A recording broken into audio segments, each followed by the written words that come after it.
Hello, this is Joseph Wilcox, part 2 of Jack's assignment 3, unit 31. Went into a lot of detail on exercise and going to go into detail on diet now, but in a little bit less time, try and cut it down to the more important stuff. So then, when I asked my client about diet, these are some of the questions. I asked, how often do you have 5 fruits and veg a day? I said, every day, often, every so often, rarely or never. To that he replied, every so often. So obviously the strength of that is that he does have 5 a day every so often. He does take in the nutrients which vegetables and fruit gives you. But as he clearly says, he doesn't have it often enough. Now, 5 a day, there's plenty of reasons why you should have 5 a day. It produces, it's a good source for vitamins and minerals, so it produces those. And eating fruit and veg can help reduce the risk of heart disease and stroke, and even some cancers, which is great, obviously. And fruit and vegetables is part of the dietary healthy diet plan, because you should have part carbs, part protein, barely any fatty foods, part dairy, and part fruit and veg. Now, you can do these in a few different ways and still come out with a healthy option. The main thing is that you don't go over the top with fatty foods, and that's a strength. That'd be a good strength, that would, if you had that. So the area for improvement is to try and make sure that you have 5 a day more often, or if you can't have 5 a day every so often, if you get a chance in a shop or when you're eating, just have an apple, have a banana, have an orange. Just one of the 5 a day is better than having none, so just make sure that you grab one if you can. So then I'm going to say, for the benefits of healthy diet and effects of poor nutrition, that not having enough 5 a day can increase the chance of stuff like bowel cancer, and heart disease, stroke, and a few other cancers. So just having the 5 a day literally can save your life or prolong your life or the quality of it. So for recommendations and guidelines for this, I would suggest eat 5 a day if you can. If not, make sure you have a fruit and vegetables when you can. When you have a meal, if you're cooking it by yourself, just chuck some vegetables on it. Don't have to be the most expensive, could just be carrots, could be anything. Just very important for you. So then, the percentage of food intake. For food intake, there's portions which you should have, and that results in a good 30% of your food should be fruit and vegetables. Should make sure that you have as many fruit and vegetables. If it's more than 5 a day, that's great. They're now saying that for 7 a day is what it should be, but obviously with the price of fruit it can't always be done. There should also be about, saying, 30% on bread, rice, potatoes, pasta and other starchy foods, and then a good 20% or 15% on meat, fish, eggs, beans, salad, dairies, and not dairy protein sources. And then you've got milk and other dairy foods, which is about 15%, and then 5% food and drinks that are high in fat, high in sugar. This is the recommendations to living healthy and eating healthy. Now, if you were to do exercise and wanted to build muscle, then you'd be best to have more protein. So that'd be more fish, more meat, and just build on that, as well as having the rest in the same proportions. So 5 a day, important and everything. Now, a common barrier for this is the price of fruit and veg. Now, all I can suggest is, for fruit and veg, just buy bananas if they're on sale, or buy them when you can. If you got a quid and you're going to buy chocolate, just buy a pack of apples or something.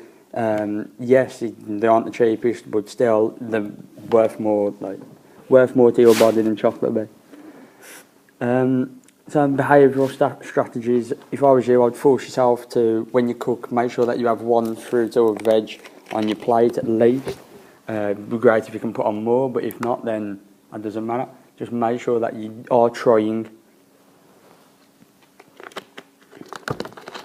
Now, to ensure that you do this, just make sure that you do have frozen fruit and veg or whatever in your freezer, so that you are able to just put them in the defrost and put them in the oven and cook them with the same food.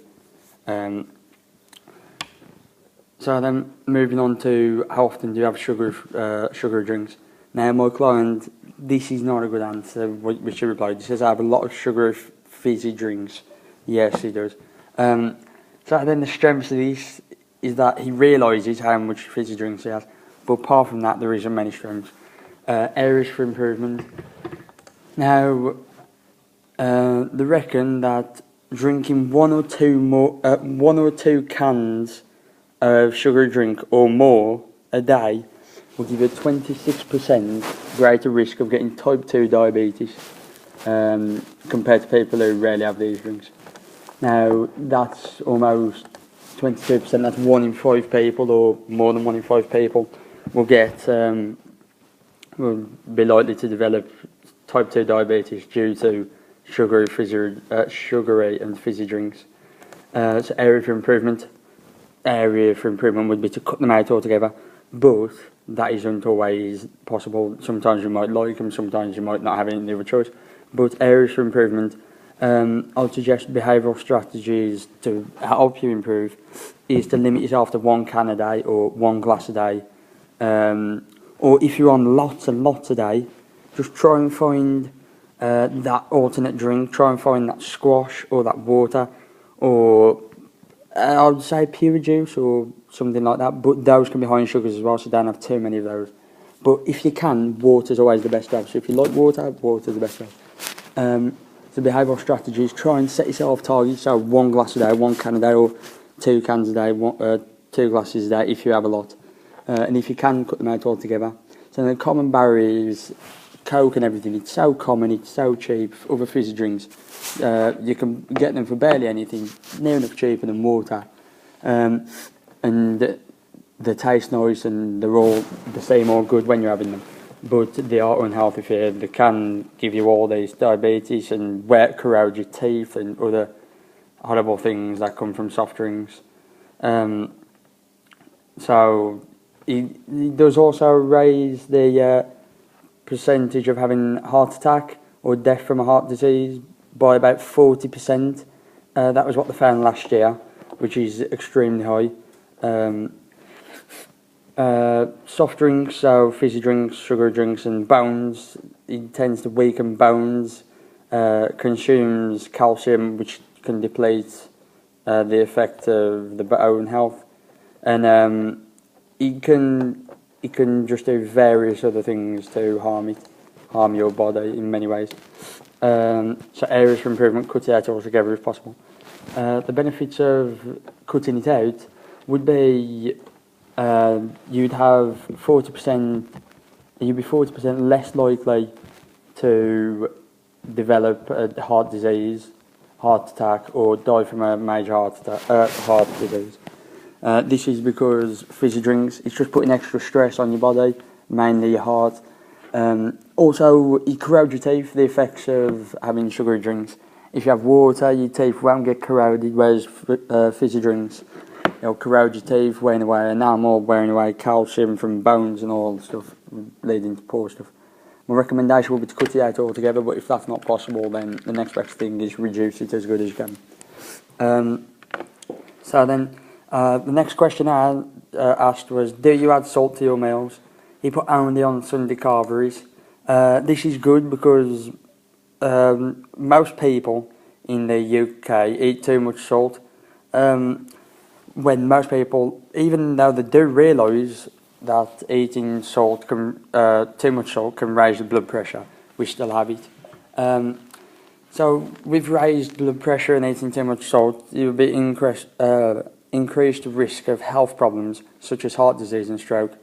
But it was just a simple 1 or 2 steps takes out that chance. and cuts your salt intake. So then 75% of salt we eat is already in our everyday foods.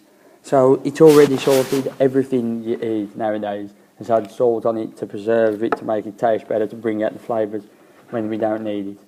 Now, the strength of my client's answer only on Sunday carveries is that he does have a tiny bit of salt, but he doesn't have too much, and he only has it once a week. This can actually turn out to be good, because salt can be good for you.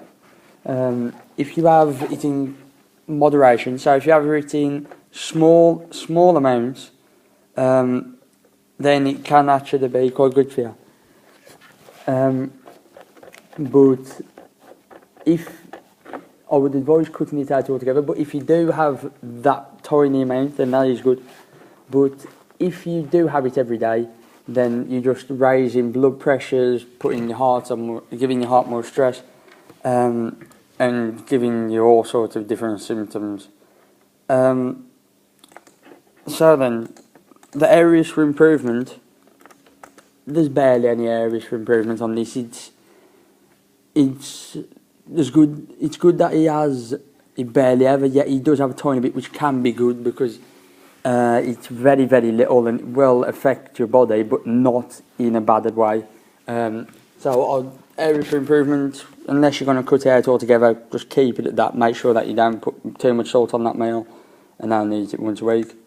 So the effects of having poor nutrition, which is actually adding salt. So you could have all the fruit and veg, you could have 40 fruit and veg in front of you, but if you cover it in salt, then it can be very, very bad for you, leading to, as I said, raised blood pressures, heart problems, diabetes, and other problems which can occur. Recommendations, as I mentioned, we don't want you to have too much. So if you're going to use salt, try using it when cooking and not at all else. But then again, 75% of the salt that we actually eat is already in the cooking, like food that has been cooked.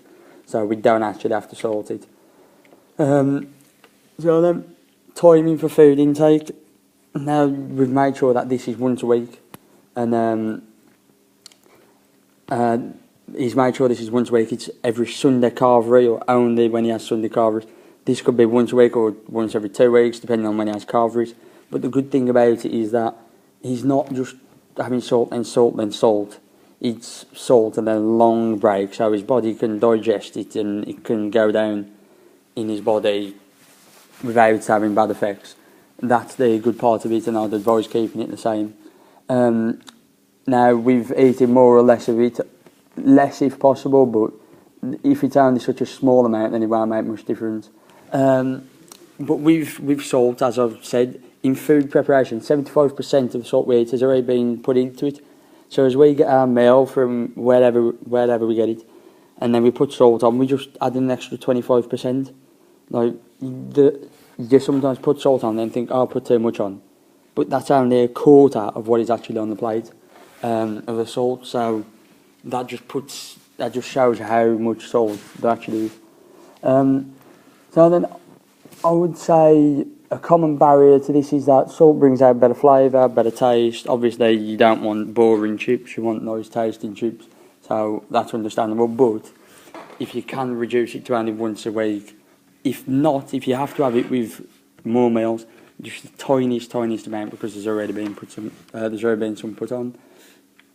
I would say behavioural strategies, just keep it down to once a week. Say Sunday carvery, that's when I'm going to get my meal. That's when I'm going to get my salt on it. Apart from that, I'm not allowed it. Be strict with yourself, otherwise you'll just lie down and give yourself the salt that you want. So as I said, with like only once a week, this could be important with fizzy drinks. You could say I'm only going to have it once a day, once every 2 days or something, just to try and cut it out. The way that you want to work it is you want to have the behavioural strategy of, okay, I'm drinking it, say, 3 cans a day every day of the week. But if I reduce it to 2 cans a day every day of the week, then I might not even notice it. And then a week after, 1 can a day for the rest of the week, and you might not even notice it. And then half a can a day, and then 1 can every 2 days and stuff. And just sorting out a plan to make sure that you are trying to reduce the amount of fizzy drinks and stuff that you're having. So then, final question on on a diet is, would you say you have a balanced diet? He said, no, I eat too much fatty foods and I don't have enough fruit and veg. Now, this is very honest, that's the strength of it, that he's actually admitted it. The strength of it is that he does actually have fruit. He says he has fruit every so often and has fibre a day every so often, but clearly that's not enough. And as I mentioned before, with a healthy eating plate, like that gives you an example, only 5% of the food that you should eat should actually be fatty foods or high sugar drinks or stuff. So him saying that he eats too much of that, that's the one thing that you can't eat too much of. You can have too much milk or dairy, it's still not the best for you, but you can. Having too much fruit or veg is good, but not ridiculous portions, obviously. Having a lot of meat, fish, eggs and beans or whatever, that can be very good for you. It gives you a high source of protein, allowing you to build muscles. And having too much bread, rice, pasta and potatoes, not so much rice and pasta, and not even really potatoes, but having too much bread can lead to be fattening. But there's a reason why fatty foods and sugary drinks are there as the lowest what you should have, because you're just putting more fat into your system, and that can lead to all sorts of problems. Once again, it does increase the risk of disease. It highes your cholesterol, highes your blood pressure, and it increases the risk of cardiac arrest. They reckon that 10% of daily calories in the form of saturated fat comes from the fatty foods that you have. So that says that although fatty foods is 5%, basically 10% of your daily calories come from it. So it shows why you shouldn't have too much, because it's all meant to be spread out, and 5%, you're having double the amount of calories which you should be for that. And that's only if you eat it at the right percentage. So that's saying that any more would lead to higher calories being put on. So the areas for improvement, just try and improve on fruit and veg. If you go into a shop, the strategy which I would recommend, if you go into a shop and you have £1 to spend on a chocolate bar, buy a banana, buy some carrots, buy some apples, buy some strawberries or something. You can do this in various ways. If you think for pudding, I'm going to have some fatty food, why don't you think I'll have some strawberries and I'll treat myself to a little bit of cream, or strawberries and a tiny, tiny bit of chocolate. Just fatty foods isn't bad to have, but it's in the correct proportions, and as he clearly says, he doesn't do that. He adds fatty foods too much and not enough fruit and veg. So you want to lower the fatty foods and want to increase the fruit and veg, so why not replace fatty foods with fruit and veg if you can. So the effects of having too much fatty foods, I've already said it gives you an increased risk of disease and can lead to type 2 diabetes very easy, and can just lead to putting on weight without even taking long. Fatty foods, it also increases gas and bloating, so you'll be putting on weight, and your digestive system will have more to struggle with, as it's getting clogged up with fatty foods, which isn't healthy, and you're just not doing your body any favours.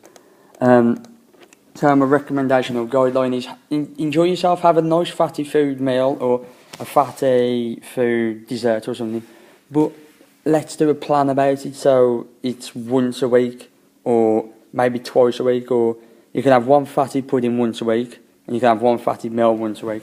Just arrange it, because once again, fatty food is good in the 5% proportion, or maybe even a bit less. So just if you keep it to that, then that'll be correct. So you want to eat more fruit and veg, as I already stated, and eat less fatty foods. Also, I suppose the timing of the intake can be quite important, because if it's in between dinner and tea, then you won't think, okay, let's have some fruit and veg and everything, and you might just have a chocolate bar. But this is where I'm trying to make you realise that, and trying to make the client realise that you need to, instead of having a chocolate bar, have an apple, have a banana. So the timing of the food intake is when you go to have a fatty food, which will be in between meals, because that's when you usually have them. is to try and overweight and not have anything till lunch. Or make sure that you have fruit and veg to replace the fatty food which you're going to take. Common barriers, once again, as we're talking about fatty foods, are chocolate bars, 50p. Yeah, to buy an apple, it's £1.